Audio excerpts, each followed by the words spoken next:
దేవుడు మనందరితో మాట్లాడులాగున ప్రతి ఒక్కరు ప్రార్థన చేసుకుందాం.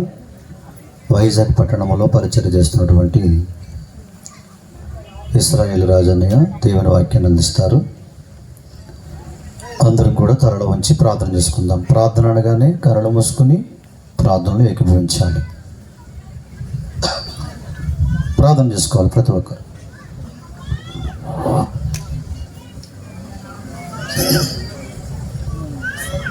ప్రార్థన చేసుకున్నాం.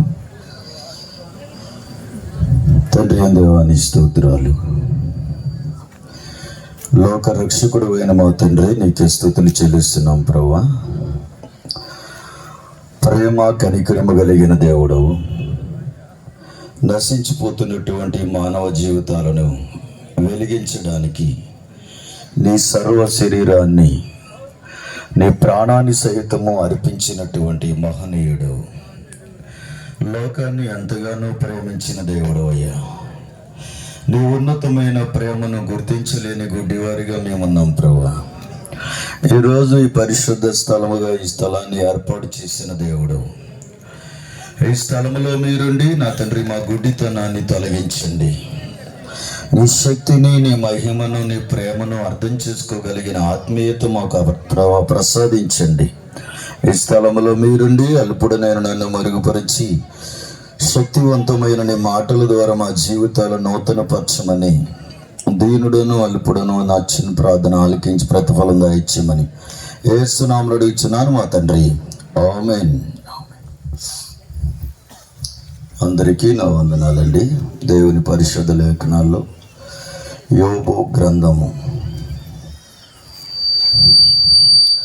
22వ అధ్యాయము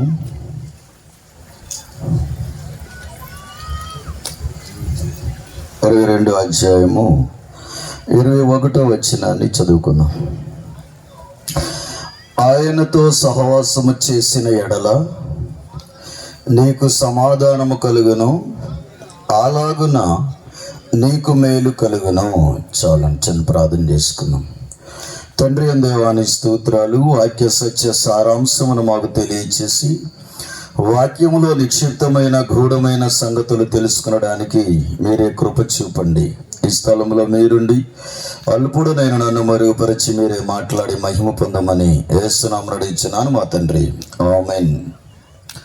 ప్రియులారా, వాక్యాన్ని పరిశీలన చేసుకున్నట్లయితే, ఆయనతో సహవాసము చేసిన ఎడల నీకు సమాధానము కలుగును, అలాగున నీకు మేలు కలుగును. సమాధానము కొరకు లోకమంతా వెతుకులాడుతూ ఉంది. ఎన్నున్నా ఏమున్నా ఏదున్నా మనిషి బ్రతుకునకు సమాధానం లేదు. ఒక దినాన దైవజనులు అబ్రమయ్య గారు ఒక హాస్పిటల్కి వెళ్ళారటండి. అక్కడ ఒక డాక్టరు తన ప్రక్కన ఉన్నటువంటి నర్సుతో మాట్లాడుతున్నాడంట. అమ్మా సమాధానం లేదమ్మా, సమాధానం లేదేమో అని చెప్పి తన బాధను వ్యక్తపరుచుకుంటున్నాడంట. అతడు మంచి పేరుగాంచిన డాక్టర్ అయి ఉన్నాడు. అతనికి ఆర్థికపరమైనటువంటి పరిస్థితులు మెండుగా ఉన్నాయి, ఆస్తులు ఉన్నాయి, మేడలు మిద్దెలు పలుకుబడి, ఆదాయము, అన్ని రకాలైనటువంటి పరిస్థితులు, సౌకర్యాలు అతని జీవితానికి ఉన్నాయి. కానీ అతని బ్రతుకునకు సమాధానం లేదు. సమాధానం లేదని ప్రక్కనున్నటువంటి ఆ చిన్న ఉద్యోగితో చెప్పుకుని తన యొక్క మనసులో ఉన్నటువంటి వేదన తీర్చుకుంటున్నాడంట. అయితే ఇక్కడ పరిశుద్ధ లేఖనాల ప్రకారంగా దేవుడు మనకి తెలియచేస్తున్న విషయం ఏంటంటే, ఆయనతో సహవాసము చేసిన ఎడల అంటే డాక్టర్కి డబ్బు ఉంది, పలుకుబడి ఉంది, పదవి ఉంది, ఆస్తిపాస్తులు ఉన్నాయి, అన్నీ ఉన్నాయి, కానీ సమాధానం లేదని చెప్పేశాడు. అంటే డబ్బులో లేదు, పలుకుబడిలో లేదు, అధికారములో లేదు, తనకున్నటువంటి ఆస్తులలో లేదు, సౌకర్యవంతమైన విలాసవంతమైనటువంటి ఆ పరిస్థితులలో సమాధానం లేదని తేలిపోయింది. ఇక్కడ నిజంగా సమాధానం ఎక్కడుంది, ఎక్కడ దొరుకుతుంది అంటే దేవునితో సహవాసము చేసిన ఎడల. అర్థమవుతుందండి? దేవునితో సహవాసము చేసిన ఎడల సమాధానమును నీకు మేలు కలుగును అని చెప్పబడింది. అయితే ప్రియులరా, సహవాసం అనేది చాలా బలమైనదండి. అది సహవాసం అనేది ఇద్దరు మనుషుల మధ్యన ఏర్పడినటువంటి బంధం, స్నేహ బంధం. అది చాలా విడిపించలేనటువంటి బంధం, చాలా బలమైనది. ఈ సహవాసం కుదిరినప్పుడు ఒకరికి ఒకరు ప్రాణం ఇచ్చుకోగలిగినంత సహవాసం ఉంటుంది. స్నేహితుల మధ్యన అలాంటి బలమైనటువంటి బంధం ఉంటుంది. నా దగ్గర ఉన్నది నా స్నేహితునికి ఇస్తాను, నా స్నేహితుని దగ్గర ఉన్నది నాకు ఇస్తాను అంటే స్నేహంలో అలాంటి బాంధవ్యము ఉంది. అయితే ఇక్కడ మనకు కావాల్సిన విషయం ఏంటంటే, దేవునితో సహవాసం మనం సంపాదించుకోవాలి. ఆయనతో సహవాసము, దేవునితో సహవాసం. ఆయనతో సహవాసం చేయాలంటే ఏం చేయాలి? దేవునితోనే సహవాసం చేయాలంటే మనం ఏం చేయాలి? ప్రియులారా, ఇద్దరి మధ్యన ఈ సహవాసము కుదరాలి అంటే, వారి మధ్యన ఆ బాంధవ్యము ఏర్పడాలంటే వారి ఇరువురి అభిరుచులు ఒకటే ఉండాలి. అర్థమవుతుందా? ఇరువురి అభిరుచులు ఒకటే ఉండాలి. ఆశలు, ఆలోచనలు, మనస్తత్వము, మనసు తీరు ఒకటే ఉండాలి. ఇద్దరి కోరికలు, ఇద్దరి ఆశలు, ఇద్దరి ఆలోచనలు ఒకటే అయి ఉండాలి. ఇద్దరి మనసు ఒకటే అయి ఉండాలి. అలా ఉండగలిగినప్పుడే వారిరువురికి స్నేహం ఏర్పడుతుంది. ఇద్దరు మనుషులు ఉన్నారనుకోండి, వారి మధ్య స్నేహం కుదరడానికి ఒకడు సినిమాకి వెళ్దాం అంటే మరొకడు బీచ్కి వెళ్దాం అంటే స్నేహం కుదరదు. ఇద్దరికి కూడా ఒకే ఆలోచన రావాలి. ఇద్దరు కలిసి సినిమాకి వెళ్ళాలను, లేకపోతే ఇద్దరు కలిసి చర్చికి వెళ్ళాలను, ఇద్దరు కలిసి ఏదైనా ఆ వినోదానికి వెళ్ళాలను. ఇద్దరి మనసు ఒకటైతేనే అది సాధ్యమవుతుంది, స్నేహం అనేది సాధ్యమవుతుంది. అయితే ఇప్పుడు రారాజు అయినటువంటి దేవునితో సహవాసం, మట్టి మనుషులమైన మనము సహవాసం చేయాలంటే ఏం చేయాలి? ఆయన మనస్సు మనకు కావాలి. ఆయన ఆశలు, ఆయన ఆలోచనలు, ఆయన ఆశయాలు మనకు కావాలి. ఆయన ఉద్దేశములు మనలో ఉండాలి. ఆయన మనస్తత్వము మనలో ఉండాలి. ఆయనలో ఉన్నటువంటి ప్రేమానుబంధాలు మనలో ఉండాలి. అప్పుడే ఇద్దరి మధ్య స్నేహ బంధము ఏర్పడుతుంది. స్నేహ బంధము ఏర్పడిందంటే దేవుడితో సహవాసము కుదిరినప్పుడు మన మధ్యన సమాధానం అనేది, మేలు అనేది ఏర్పడుతుందని ఇక్కడ పరిశుద్ధ లేఖనాలు తేటగా తెలియజేస్తున్నాయి. అయితే చూడండి ప్రియులారా, దావీదు దేవుని సన్నిధిలో ఒక శ్రేష్టమైనటువంటి వ్యక్తిగా బ్రతికాడంట. చిన్ననాటి నుండి పరిశుద్ధ గ్రంథాన్ని బట్టి, అంటే ధర్మశాస్త్ర గ్రంథాన్ని బట్టి తన జీవితాన్ని సిద్ధపరుచుకుంటూ వచ్చాడు. చూడండి, అక్కడ ఇంకొక మాట ఉంది, ఆయన నోటి ఉపదేశమును అవలంబించుము, ఆయన మాటలని హృదయములో ఉంచుకున్నాము. ఇక్కడ దావీదు చేసిన పని అది. దేవునితో సహవాసం చేయటానికి, దేవుని హత్తుకుని జీవించడానికి అతడు చేసిన పని ఏంటి అంటే, ఆయన ఉపదేశాన్ని అతడు అవలంబించాడట. ఆయన చెప్పింది ఆయన చేయమన్నది, ఆయన వద్దు అన్నదాన్ని విడిచిపెట్టాడట, చెయ్యమన్నది చేయటం ప్రారంభించాడట. తను చేసే పని గొర్రెలు కాసుకునే పని అయినప్పటికీ, గొర్రెలు కాచుకుంటున్నప్పటికీ అతడు దేవుని ధర్మశాస్త్ర గ్రంథముతో సహవాసం చేయటం ప్రారంభించాడు. అవునండి, చాలా మందికి వాక్యం చదవడం అంతగా ఇష్టం ఉండదు. అందుకని క్యాలెండర్లో జస్ట్ ఆ తారీఖున ఏ వచనం రాశారో ఆ వచనం చదివి సాటిస్ఫై అయిపోతూ ఉంటారు.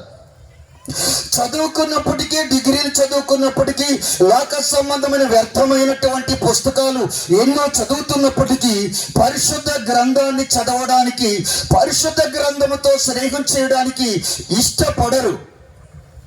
అలాంటి వారితో దేవుడు సహవాసం చేయటం కుదరదు, అది సాధ్యం కాదు.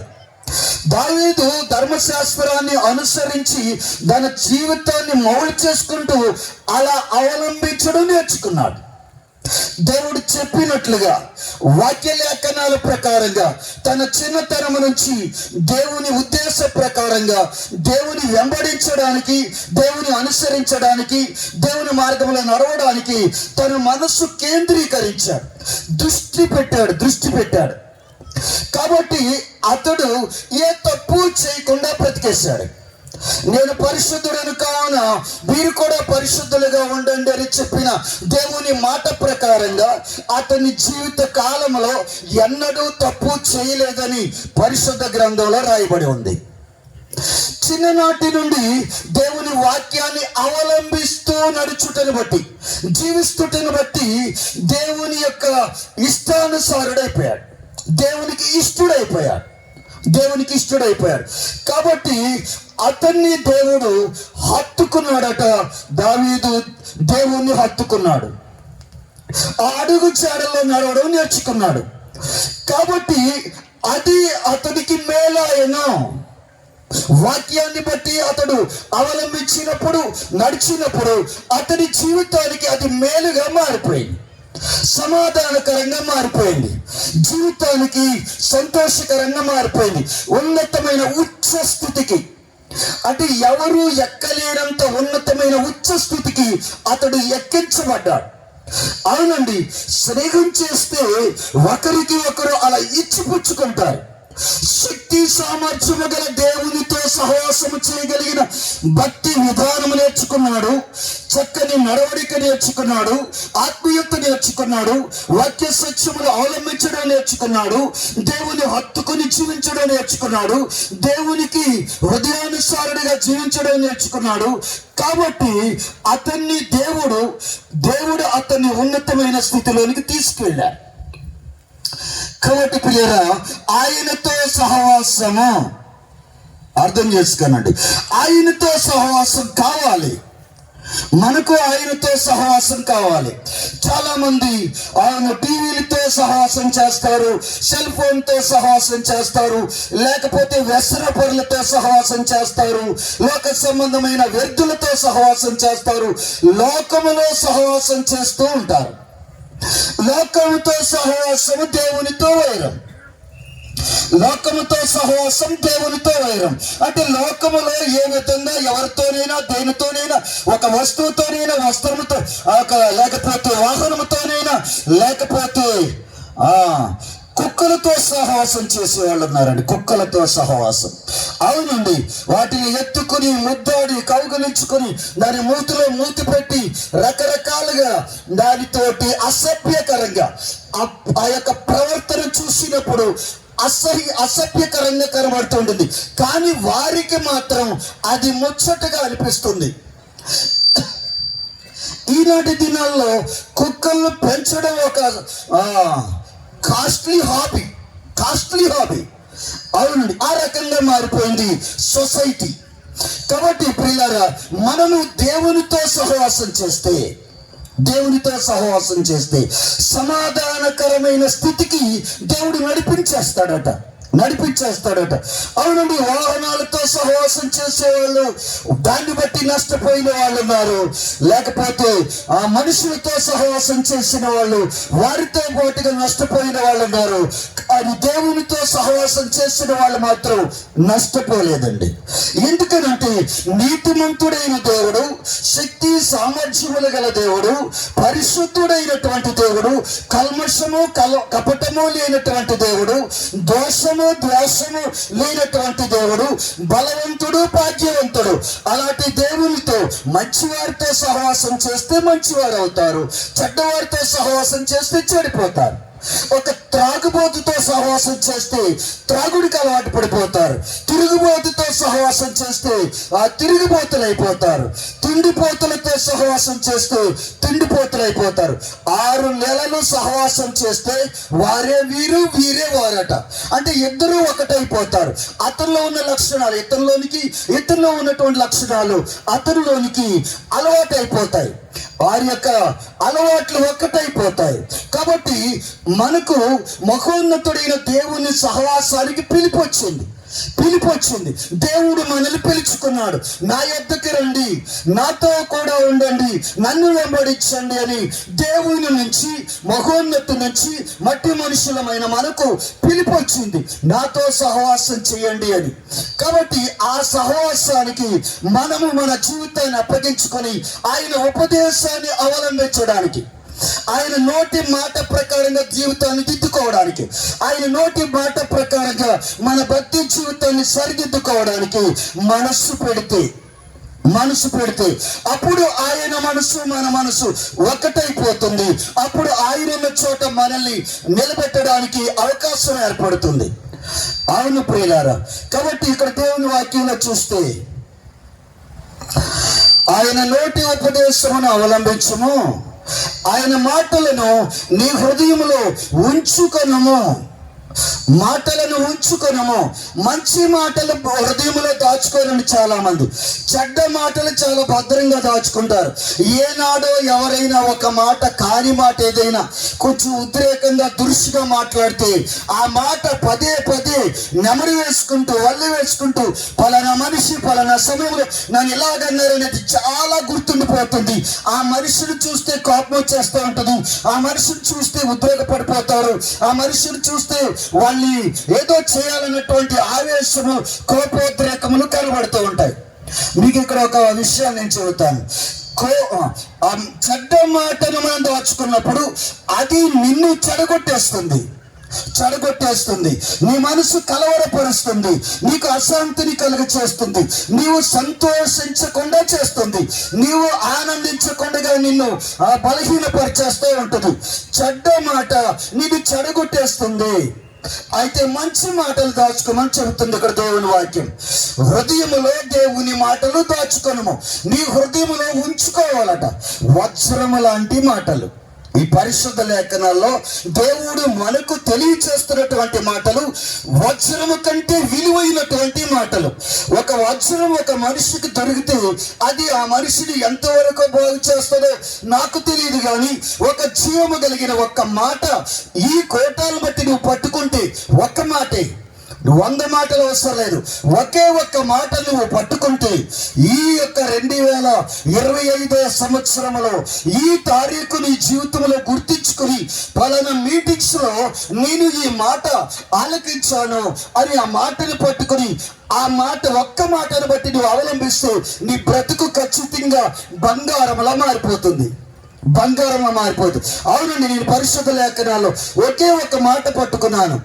నాకు దిక్కు తోచని స్థితిలో, దిక్కు లేని పరిస్థితుల్లో, నాకు దారి తెలియని రీతిలో, అజ్ఞానములో అంధకారంలో, దారి చూపేవారు లేనప్పుడు, మార్గము తెలియనప్పుడు, గమ్యము ఎరగక దిక్కులు చూస్తున్నప్పుడు ఒకే ఒక మాట నాకు కంటబడింది పరిశుద్ధ లేఖనాల్లో నుంచి.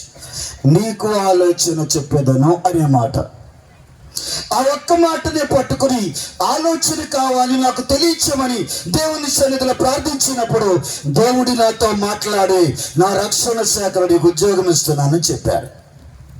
ఆ విధంగా ఈ రోజు ఈ స్థలములో నిలబడి దేవుని ప్రేమను, దేవుని శక్తిని, దేవుని యొక్క కృపను లోకానికి ప్రకటించే భాగ్యాన్ని దేవుడు నాకు అనుగ్రహించాడు. ఒక్క మాట ఈ రోజు ఇక్కడికి నన్ను తీసుకొచ్చిందండి. ఒకే ఒక మాట, నీ మీద దృష్టి ఉంచి నీకు ఆలోచన చెప్పేదననే మాట. అవును, ఈ కోటాలు బట్టి దేవుని మాట ఒక్కటి నీ హృదయంలో భద్రపరిచేసుకుంటే, మీకు ఎవరైనా ఆప్తులైన వారు, మిమ్మల్ని ఎంతగానో ప్రేమించినటువంటి వారు, లేకపోతే మీ యొక్క మేలు కోరేటటువంటి మంచివారైన వారు ఎవరైనా మీకు ఒక గిఫ్ట్ ఇస్తే అది చాలా భద్రంగా దాచుకుంటారు. చాలా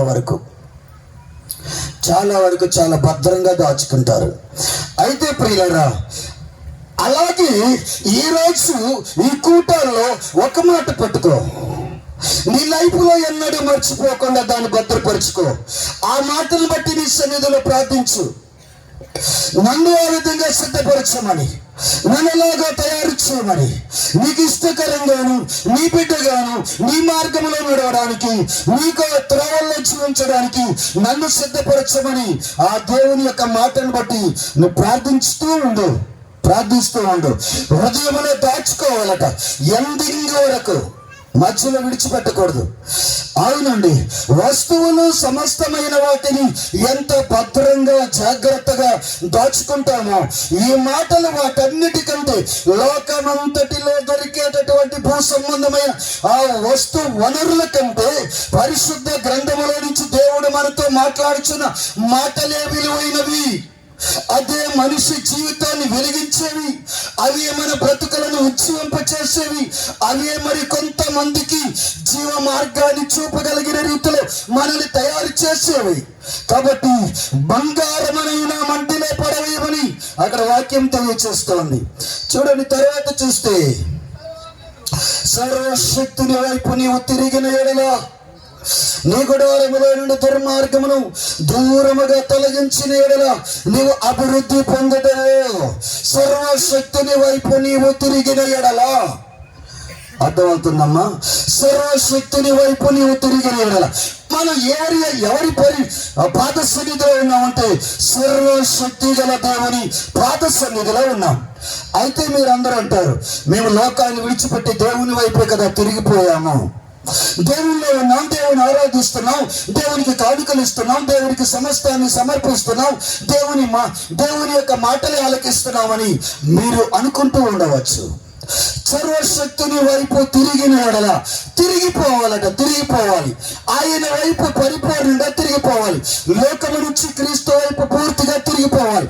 ఏదో కావాలి, ఏదో సాధించాలి, ఏదో సంపాదించాలి, ఏదో సమకూర్చాలి అనేటువంటి మనస్సు త్రిప్పబడి క్రీస్తు వైపు మళ్లించబడి యేసులో క్రీస్తు కొరకు జీవితాన్ని అప్పగించి ప్రాణాన్ని సహితము అప్పగించగలిగినటువంటి వారిగా మన జీవితాలు క్రీస్తులో విలీనం కావాలి, ఐక్యమైపోవాలట. అవునండి ప్రియులారా, ఆ విధంగా మన దేవుని వైపు తిరిగిపోతే, క్రీస్తు వైపు మళ్ళించబడితే లోకం మీద ఆశల ఆలోచనలు, ఏది కావాలని కానీ ఏది సంపాదించాలి కానీ ఆలోచనలు ఉండవు. అవునండి, చాలా మంది ఏది చేసినా పేరు ప్రఖ్యాతుల కొరకే, భక్తి చేసినా, ప్రార్థన చేసినా, కానుకలు ఇచ్చినా, ఏమిచ్చినా ఈ లోకంలో గొప్పవాళ్ళుగా పేరు గడించుకొని ఆ గొప్పగా మెప్పు పొందుకోవడానికి, మనుషుల మెప్పు పొందుకోవడానికి, మనుషుల గొప్పలు సంపాదించుకోవడానికి, మా ఊర్లో మా ఇల్లు గొప్పది అని ఆ ఇల్లు కట్టుకునేవారు కొందరు, అందరికంటే మంచి వాహనాలు కొనుక్కొని నేను అందరిలో గొప్పవాడిని నేర్పించుకోవాలని మరికొందరు, ఇలా గొప్పల కొరకు మెప్పుల కొరకు ఆరాటపడుతూ భక్తి చేసిన, ప్రార్థన చేసిన, ఏది చేసినా ఈనాటి దినాల్లో ప్రతి మనిషి ఆ విధంగా నడుస్తున్నారు. దేవుని నమ్ముకుంటే గొప్ప వాళ్ళం అవుతాం, దేవుని నమ్ముకుంటే అది ఇస్తారు, దేవుని నమ్ముకుంటే ఇది ఇస్తారు, దేవుని నమ్ముకుంటే పేరొస్తుంది అనేటువంటి రీతిలో చాలా మంది క్రీస్తుని వెంబడించేవారు ఉన్నారు. అది నిజమైన తిరగడం కాదు, నిజముగా క్రీస్తు వైపు తిరగడం కాదు. ప్రభు ఒక మాట తెలియచేశారండి, సత్యము కొరకు ప్రాణం ఇవ్వండి అయ్యా అని చెప్పారు. సత్యము కొరకు ప్రాణం ఇవ్వండి. అవును, ప్రాణం ఇవ్వగలిగిన వారిగా, ఇవ్వగలిగినంతటగా, అంతగా దేవునిలో యేసుక్రీస్తులో నీవు సాగడానికి, నీ జీవితాన్ని, నీకున్న సమస్తాన్ని అర్పించుకోగలిగితే, అంకితం చేసుకోగలిగితే నీవు దేవునితో సహవాసం చేయగలిగిన వ్యక్తులు అవుతావు. అప్పుడు ఆయన ఉన్న చోట నీవు ఉండగలుగుతావు. అవునండి ప్రియులారా, దేవుని యొక్క వాక్యాన్ని అవలంబించకుండా, దేవుడు చెప్పిన రీతిగా నడవకుండా ఆయనతో సహవాసం చేయటము సాధ్యం కాదు. దేవునితో సహవాసం చేయటం సాధ్యం కాదు. అవును, అందరూ నేను క్రైస్తవుని, నేను క్రీస్తులో ఉన్నాను, దేవుని వైపు తిరిగాను, దేవునిలోనే ఉన్నానని అనుకుంటూ భ్రమపడిపోతూ ఉన్నారు. నేను డిగ్రీ చదువుకున్నాను. అయితే ప్రియులారా, నా డిగ్రీ నాకు ఉద్యోగం తెచ్చిపెట్టేటటువంటి క్వాలిటీ లేదు, సరైన ర్యాంక్ లేదు. నాతో పాటుగా చదువుకున్న వాళ్ళు చక్కగా మంచి ఉద్యోగాలు సంపాదించుకున్నారు, గవర్నమెంట్ ఉద్యోగాలు సంపాదించుకుని గ్రామంలోనే మంచి పరిస్థితుల్లో నడుచుకుంటున్నారు. అయితే నేను వారితో పాటుగా నేను కూడా చదువుకున్నాను, కానీ నా చదువు నాకు ఉపయోగపడేదిగా లేదు. కారణం ఏంటంటే డిగ్రీ చదవలేదు వారితో పాటు, నేను కూడా డిగ్రీ చదివాను. నేను కూడా 1వ తరగతి నుంచి డిగ్రీ వరకు స్కూల్కి వెళ్తూ, కాలేజ్కి వెళ్తూ నేను కూడా చదువుకున్నా, కానీ నా డిగ్రీ నాకు ఉపయోగపడలేదు. ఎందుకనంటే ఆ సరైన మార్కులు లేవు, సరైనటువంటి ర్యాంక్ లేదు, సరైనటువంటి క్వాలిటీ లేదు, సరైన రీతిలో నేను చదువుకోలేకపోయాను. పేరుకు మాత్రం డిగ్రీయే కానీ ఆ డిగ్రీ వలన ఉపయోగం లేదు. నీవు కూడా క్రైస్తవుని అంటున్నావు, నీవు కూడా క్రైస్తవురాలు అంటున్నావు. ఆ క్రైస్తత్వంలో క్వాలిటీ ఉందా? ఆ క్రైస్తత్వంలో భక్తి ఉందా? ఆ క్రైస్తత్వంలో వినయం ఉందా? ఆ క్రైస్తత్వంలో పరిశుద్ధత ఉందా? ఆ క్రైస్తత్వంలో నెమ్మది ఉందా? శాంత గుణం ఉందా? ఎలాంటి లక్షణాలు ఉన్నాయి? ఒక సహోదరుడికి సువార్త చెప్తుంటే ఐఎమ్ క్రిస్టియన్ అన్నాడు. ఐఎమ్ క్రిస్టియన్ అన్నాడు. నో, నువ్వు క్రిస్టియన్ కాదు అన్నాడు. నేను అతడు బిత్తరపోయాడు.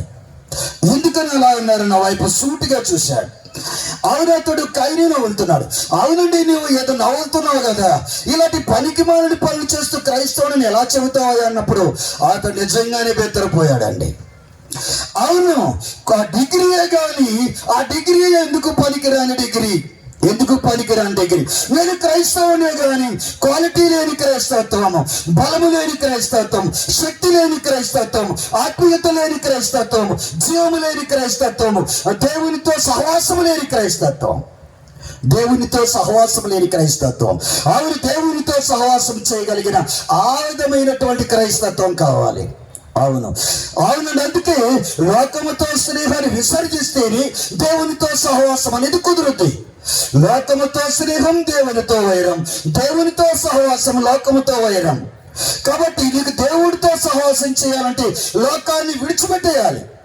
అది ఏమనుకోని, అది తోలనాడని, అది అవమానించని, అది హేళన చేయని, అది గేలి చేయని, అది అపహసించని, అది ఏదైనా చేయని, దానితో సహవాసాన్ని విసర్జించి క్రీస్తు వైపు తిరిగి క్రీస్తుని హత్తుకుంటూ ఆయన నడిచే దారిలో, ఆయన చూపే మార్గంలో, ఆయన చెప్పిన రీతిగా ఆ ప్రకారంగా జీవితాన్ని దిద్దుకుంటూ మన జీవితాన్ని క్రమపరుచుకుంటూ క్రీస్తులో సాగిపోతూ ఉంటే ఆఖరికి గమ్యస్థానానికి చేరిపోతాం. యెహోషువ కాలేబులు ఆ విధంగా దేవుని వెంబడిస్తూ ఆయన చెప్పిన రీతిగా ఆ రీతిగానే నిర్దోషులుగా యథార్థంగా ప్రభువుని వెంబడిస్తూ ఆయన చెప్పిన రీతిగా నడిచి కానాను చేరిపోయారు. అందరూ దేవుని అడిగిన వారని, అందరూ ఇశ్రాయేలు జనాంగమేనని, అందరూ అబ్రహాము సంతానమేనని అనుకున్నారు కానీ కానాను చేరింది ఇద్దరే. ప్రియ సోదరులారా, దేవుడు మనకి తెలియచేస్తున్నాడు, మనతో సహవాసం చేయడానికే పిలిచారు. మహోన్నతుడైనటువంటి దేవుడు మట్టి మనుషులమైన మనతో సహవాసం చేయడానికి పిలిచారు. అయితే మన బ్రతుకులో లోక సంబంధమైనటువంటి అసహ్యకరమైన ప్రవర్తన విసర్జించకపోతే ఆ సహవాసం చెట్టవదు. ఆయన ఇద్దరి అభిరుచులు ఒకటే. ఆయన మనసే నా మనసు, ఆయన ఉద్దేశమే నా ఉద్దేశం, ఆయన చెప్పిందే చేస్తాను. అబ్రహాము దేవుడు ఆయన నీ ఇంటిని, నీకున్న సమస్తాన్ని, నీ జనాంగాన్ని, నీ బంధువర్గాన్ని సమస్తాన్ని విసర్జించి నేను చెప్పిన చోటుకు వచ్చి అక్కడ నివసించమని చెప్పారు. ఆయన లోకాన్ని విసర్జించాడు, బంధువులు విసర్జించాడు, తనకున్న సమస్తాన్ని విసర్జించాడు, క్రీస్తు వైపు మళ్ళీపోయాడు, దేవుని వైపు మళ్ళీపోయాడు. తాను అభివృద్ధి చెందిన తర్వాత, క్రీస్తులో స్థిరపరచబడిన తర్వాత, దేవునికి ఇష్టమైన తర్వాత, దేవునితో సహవాసం కుదిరిన తర్వాత మరలా అదే బంధువులో నుంచి, అదే బంధువర్గంలో నుంచి తనకి కోడల్ని తెచ్చుకున్నాడు. అలాగని బంధువుని తోలనాడి తుడిచివేయలేదు కానీ దేవునిలో బలం పొందుకొని స్థిరపరచబడి నాటబడి దేవుని యొక్క స్నేహంతో దేవునిలో నీతిమంతునిగా బ్రతికి ఆశీర్వాదకరమైన వ్యక్తిగా అభివృద్ధి చెందిన తర్వాత అదే బంధువుల్లో నుంచి తనకి ఒక కోడల్ని తెచ్చుకున్నాడు. కాబట్టి ప్రియులారా, దేవుడు మొదట మనల్ని సహవాసం చేయమంటున్నాడు. దేవునితో సహవాసం. ఆయన చూడండి, ఆ సర్వశక్తిని వైపు నువ్వు తిరిగిన ఎడల, నీ గుడారములలో నుండి దుర్మార్గమును దూరముగా తొలగించిన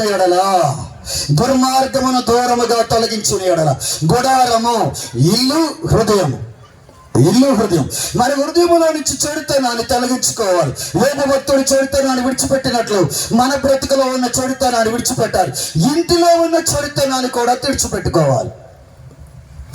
మన సహవాసంలో ఒక సహోదరుడు ఉన్నాడు. మారు మనసు పొందిన తర్వాత, క్రీస్తుని వెంబడించిన తర్వాత, క్రీస్తులో తన జీవితంలో తన హృదయంలో ఉన్న చెడుతనాన్ని తుడిచివేసుకున్న తర్వాత, పాపాన్ని విడిచిపెట్టిన తర్వాత, ప్రభువుని వెంబడించడం ప్రారంభించిన తర్వాత, తన జీవితంలో దేవుని వెంబడించడము అలవాటు చేసుకున్న తర్వాత, ఒక దినాన తన ఇంట్లో తన కుమారుడు టీవీ చూస్తున్నాడట. తన కుమారుడు తన ఇంటిలో టీవీ చూస్తున్నాడట. అతడి వెంటనే ఆలోచన వచ్చిందటండి, ఒకప్పుడు ఈ టీవీ చూసి నేను చెడిపోయాను, పాపములో పడ్డాను, త్రాగుడులో పడ్డాను, రకరకాల బంధకాల్లోనికి, అశాంతిలోనికి, చీకటిలోనికి వెళ్ళిపోయాను. ఈరోజు పసివాడైన నా బిడ్డ చూస్తున్నాడు కాబట్టి వీడు కూడా చెడిపోతాడని వెంటనే అతనికి ఆలోచన వచ్చి అతనికి ఉన్నటువంటి టీవీ పట్టుకెళ్ళి రోడ్డు మీద అప్పటికప్పుడే పట్టుకెళ్ళి పగలగొట్టాడండి. ఈరోజు అతడు సేవకుడైపోయాడు, దేవుని సేవకుడైపోయాడు. నీవే ఉన్నావు, నీ గుడారంలో నుంచి చెడుతనాన్ని తొలగిస్తున్నావా? నీ గుడారంలో నుంచి చెడుతనాన్ని తొలగిస్తున్నావా? అవును, నీ ఇంటిలో ఎలాంటి వాసన, ఎలాంటి దృశ్యాలు, ఎలాంటి పరిస్థితులు, ఎలాంటి మాటలు, ఎలాంటి దుర్గంధము, ఎలాంటి అసభ్యకరమైన మాటలు, దుర్వాసన, సువాసన. మంచి మాటలుంటే, మంచి నడవడిక ఉంటే, మంచి క్రియలుంటే, మంచి ప్రవర్తన ఉంటే, భక్తిపరమైన మాటలు, భక్తిపరమైన గీతములు, భక్తిపరమైనటువంటి వాక్యములు, దైవ సంబంధమైనటువంటి ఆలోచనలు, క్రియలు ఉంటే అది సువాసనగా ఉంటుంది. నీ ఇంటూ నీళ్ళు అది సమాధానకరంగా ఉంటుంది. త్రాగుబోతు మాటలు, పాపపు మాటలు, సినిమా కేకలు, అర్థమైనటువంటి ఆ యొక్క సెల్ ఫోన్ మాటలు, దృశ్యములు, ఎలాంటి వాటితో ఇంటిని అపవిత్రపరిచేస్తే అక్కడ దుర్వాసన ఉంటుంది. పసివారైనటువంటి నీ పసిబిడ్డలు ఎలాంటి సంరక్షణలో పెరుగుతున్నారు, ఎలాంటి వాసనలో పెరుగుతున్నారు, నీతి క్రియల, అసభ్యపు క్రియల, ఎలాంటి మాటల్లో పెరుగుతున్నారు వాళ్ళు. నీ పసిబిడ్డలు లేత మొక్కలు, పాపము తెలియని, లోకము తెలియని, ఏ విధమైనటువంటి చెడు తెలియని పసివారు ఎలాంటి సంరక్షణలో, ఎలాంటి పోషణలో, ఎలాంటి స్థలములో, ఎలాంటి మాటల మధ్య, ఎలాంటి ప్రవర్తన మధ్యన, ఎలాంటి క్రియల మధ్యన, ఎలాంటి నడవడిక మధ్యన వారు పెరుగుతున్నారు. ఎలాంటి సంరక్షణ ఉంది, ఎలాంటి పోషణ ఉంది, నీతి మాటలు ఉన్నాయా నీ ఇంటిలో? ఎలాంటి భక్తిపరమైన ప్రవర్తన, భక్తిపరమైన క్రియలు, భక్తి సంబంధమైన, దైవ సంబంధమైన ఆ యొక్క నడవడిక నీ ఇంటిలో ఉందా? ఎటువంటి వాసన? అవునండి, ఒక త్రాగుబోతైనటువంటి వ్యక్తి తన పసిబిడ్డను ఒడిలోకి తీర్చుకుంటే అతనికి వచ్చి, ఆ పసిబిడ్డకు వచ్చే వాసన ఎలా ఉంటుంది? ఆ వాసన ఎలాగుంటుంది? దుర్గంధం, అసభ్యకరమైన రోత పుట్టించేటటువంటి వాసన. ఏమంటే సిగరెట్లు కాల్చేవాళ్ళు, కైనీళ్ళు కాల్చేవాళ్ళు, రకరకాల దుర్భాషలు మాట్లాడే స్త్రీలు, ఏమంటే సాయంకాలం వస్తే ఇద్దరు భయంకరంగా కేకలేసుకుంటూ, అరుచుకుంటూ, గోల పెట్టుకుంటూ, రంకెలేసుకుంటూ రకరకాలుగా ప్రవర్తిస్తూ ఉంటే పసివారైనటువంటి పసి మొక్కలు, ఈ పసి మొగ్గలు లాంటి వారు ఎలాంటి సంరక్షణలో పెరుగుతారు? నీ ఇంటి వాతావరణం ఎలాంటిది? నీ గుడారంలో వచ్చి దుర్మార్గము దూరముగా తుడిచివేయమని దైవ లేఖనాలు చెబుతుంటే, దుర్మార్గము కాదు కానీ దుర్మార్గంతో నిండిపోయిన పరిస్థితులు కనబడితే ఎలాంటి సంరక్షణ వారు పెరుగుతారు? ఆలోచించండి ప్రియుల. దుర్వాసన, సువాసన, పరిమళ వాసన. అవునండి, భక్తిపరమైన దైవజనుల కుటుంబంలో టీవీ లేదటండి, టీవీ లేదు. ఎప్పుడో దేవుని కూర్చున్న మాటలు, దైవజనులు ఎదుర్కొని కూర్చోబెట్టుకుని పసివారైన తన బిడ్డలతో దేవుని సంబంధమైన మాటలు చెబుతూ ఉంటే వాళ్ళు ఇంకా చెప్పుడాడి వారు చక్కగా దేవుని మాటలు ఆలకిస్తూ ఆ సంరక్షణలో, ఆ పోషణలో, ఆ వాక్యములో ఆ విధంగా వారు పెరిగి పెద్దవారు సినిమా హాల్ ఏంటో తెలియకుండా బ్రతికారు. నీళ్ళు సిద్ధపరుస్తున్నావు. క్రైస్తవుడు నీవు, క్రీస్తుని ఎరిగిన వ్యక్తిని చెబుతావు. 20 సంవత్సరాల నుంచి, లేకపోతే చిన్నతనం నుంచి మేము క్రైస్తవులమని చెబుతా ఉంటాం. నేను డిగ్రీ చదువుకున్నట్టు, అంటే క్వాలిటీ లేని డిగ్రీ, మార్కులు లేని డిగ్రీ, ర్యాంకు లేని డిగ్రీ, నేను క్రైస్తవుని చెబుతావు. భావన సువాసన ఉందో, పరిమళ వాసన ఉందో? ఆ దేవునికి దైవ సంబంధమైన మాటలు ఉన్నాయా? ఆత్మ సంబంధమైన క్రియలు ఉన్నాయా? భక్తిపరమైన నడవడిక ఉందా? ఏ విధమైన ప్రవర్తన నీ ఇంటిలో ఉంది? నీ పశువారు ఎక్కడ ఎలాంటి పరిస్థితుల్లో పెరుగుతున్నారు? పెంచుతున్నారు, ఎలాంటి సమస్యలు పెంచుతున్నావు. వారికి చిన్నప్పుడే ఉగ్గిపాలతో పోసి పెంచినట్లు చెడుతో పెంచుతున్నావా, వాక్యంతో పెంచుతున్నావా, దేనితో పెంచుతున్నావు? చాలా మంది ఒప్పుకుంటూ ఉంటారు సహోదరులు, మా నాన్న త్రాగేసి బాటిల్ అక్కడ పడేస్తే ఆ మూత తీసుకుని ఆ లాస్ట్ లో 1-2 డ్రాప్స్ ఉంటే అవి నాలుగు మీద వేసుకుని నేను త్రాగేవాడిని అని ఒప్పుకుంటా ఉంటారు. సోదరుడా, ఈ రోజు నువ్వేం చేస్తున్నావు? నీ బిడ్డలు ఎలా పాడు చేస్తున్నావు? ఏటి కొరకు నీ బిడ్డల్ని నీవు ఏ విధంగా ఎలాంటి పునాది వేస్తున్నావు నీ కుటుంబానికి ఆలోచించుకోవాలి. తర్వాత చూడండి, అప్పుడు నీవు అభివృద్ధి పొందదవు. అవును, ఒలీవ మొక్కల వలె, వాళ్ళ చుట్టూ ఎదుగుచున్న ఒలీవ మొక్కల వలె దేవుని వాక్యములో, దేవుని సంరక్షణలో, భక్తిలో, దేవుని సన్నిధిలో పెరిగినటువంటి బిడ్డలు ఒలీవ మొక్కల వలె ఎదిగి అభివృద్ధి చెందుతారు. వారు గొప్పవారు అవుతారు, ప్రయోజకులు అవుతారు, శ్రేష్ఠులు అవుతారు, బుద్ధిమంతులు అవుతారు, లోకానికి ఉపయోగపడతారు, సమాజానికి మేలు చేసేవారు అవుతారు. చెడిపోతే, పాడైపోతే, దౌర్భాగ్యాలు అయిపోతే, నీచలైపోతే సమాజాన్ని చెడగొట్టేవారు అవుతారు. 10 మందిని పాడు చేసేటటువంటి భ్రష్టులు అవుతారు. కాబట్టి చిన్నతనం నుంచి నీ బిడ్డలు ఎలా పెంచుతున్నా ఒక్కసారి పరిచయం చేసుకో, ఆలోచన చేసుకో. అప్పుడు నువ్వు అభివృద్ధి చెందుతావు, నీ బిడ్డలు అభివృద్ధి చెందుతారు. ఉన్నతమైన ఉద్యోగాలు, అవునండి, నువ్వు చేసే భక్తి బట్టి వారి యొక్క జ్ఞానము కూడా ఆధారపడి ఉంటుంది. ఒక తల్లి చెప్పింది, తన భర్త విడిచిపెట్టిపోయాడు. చాలా సంవత్సరాలైంది. అయితే భక్తి కొరకు మనువర్తి ఏదో అడుగుతారు కదా, నెలకింత ఇమ్మని, దాని కొరకు కోట్లు వేసిందట. సరే, కేసు నడుస్తోంది. ఒక దినాన మన మందిరానికి వచ్చింది ఆమె. ప్రార్థన చేయండి అయ్యా, ఇది పరిస్థితి, 2 కూతుర్లు ఉన్నారు, కష్టపడి పనిచేసి పెంచుకుంటున్నాను, వాళ్ళు చదువుకుంటున్నారు, కాలేజీలో చక్కగా చదువుకుంటున్నారండి, దేవుని కృపను బట్టి బాగా చదువుకుంటున్నారు, మీరు ప్రార్థన చేయండి అని చెప్పింది. సరే, మరికొద్ది రోజుల తర్వాత మరలా వచ్చింది ఆమె. ఇలాంటి మీటింగ్స్ టైంలో మరలా వచ్చి ఆమె అడుగుతుంది, అయ్యా మా బిడ్డలు చదువుకోవట్లేదయ్యా అంది. ఎందుకనమ్మా అన్న, ఎందుకన్నప్పుడు ఆమె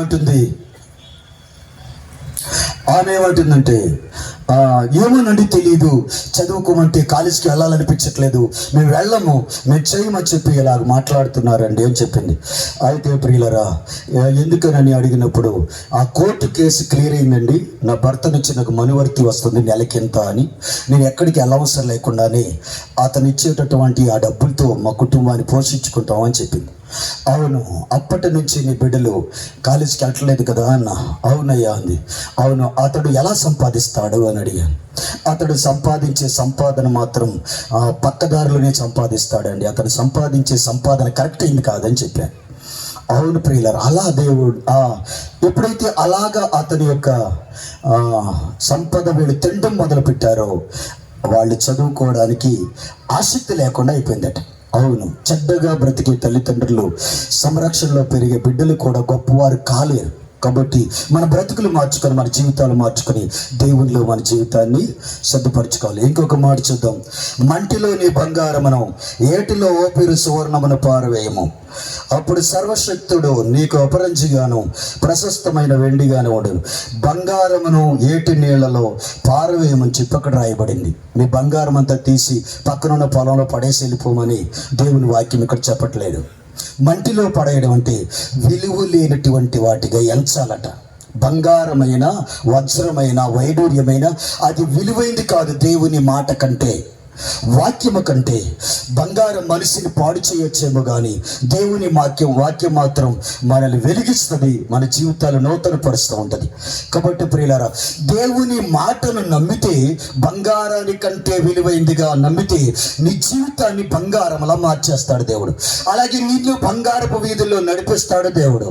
బంగారాన్ని నమ్మి వాక్యాన్ని తోలనాడితే బంగారం లాంటి నీ భవిష్యత్తు కూడా భ్రష్టమైపోతుందని మనకి దేవుని వాక్యం ద్వారా అర్థమవుతోంది. కాబట్టి దేవునికి అప్పగించుకొని వాక్య ప్రకారంగా, వాక్యానుసారంగా జీవితాన్ని దిద్దుకుని క్రీస్తులో సాగిపోదాం. మన జీవితాలు బంగారమయముగా మార్చుకుని బంగారపు వీధుల్లో తిరిగే భాగ్యాన్ని సంపాదించుకుందాం. ప్రార్థన చేసుకుందాం.